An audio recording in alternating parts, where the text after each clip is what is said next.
In the 1980s, supercars were wild, dangerous things. They made lots of noise, terrified their drivers, and usually caught fire before the finish line. And then Porsche arrived, with something that looked like it had fallen out of a time machine. This is the Porsche 959, the car from the future. Launched in 1986, it didn't just move the goalposts, it redesigned the entire stadium. Because while Ferrari and Lamborghini were busy building poster cars, Porsche was quietly inventing the blueprint for every supercar that would follow. At first glance, it looked like a slightly inflated 911, but underneath, it was a spaceship. Let's start with the engine. A 2.85-litre flat six with twin turbos, yes twin, making 450 horsepower. That doesn't sound like much today, but back then, it was witchcraft, and it wasn't just powerful, it was clever. It had sequential turbos, one small, one big, working together to eliminate turbo lag. That's a trick modern supercars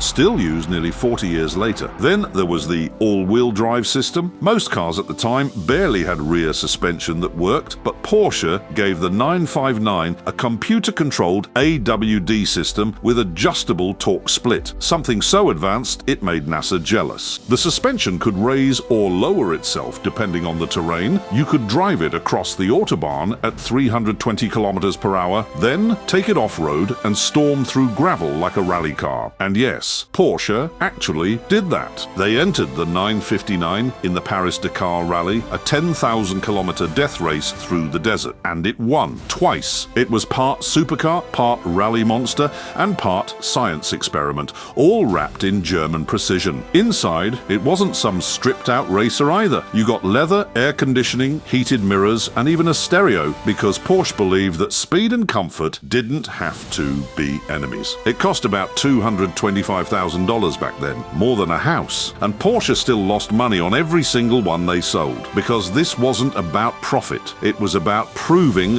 what was possible. The 959 wasn't the fastest car forever. That title eventually went to the Ferrari F40, but the F40 was brutal. The 959 was brilliant. It used science to achieve what others tried to do with brute force. And when you look at modern supercars, Bugattis, McLarens, even electric hypercars, you see its DNA everywhere. Because the Porsche 959 wasn't just a car. It was a prophecy, a glimpse of the world to come, where computers, turbochargers, and engineering genius would replace chaos and guesswork. The 959 wasn't built to impress the 1980s. It was built to terrify the 2020s. And somehow, nearly 40 years later, it still does.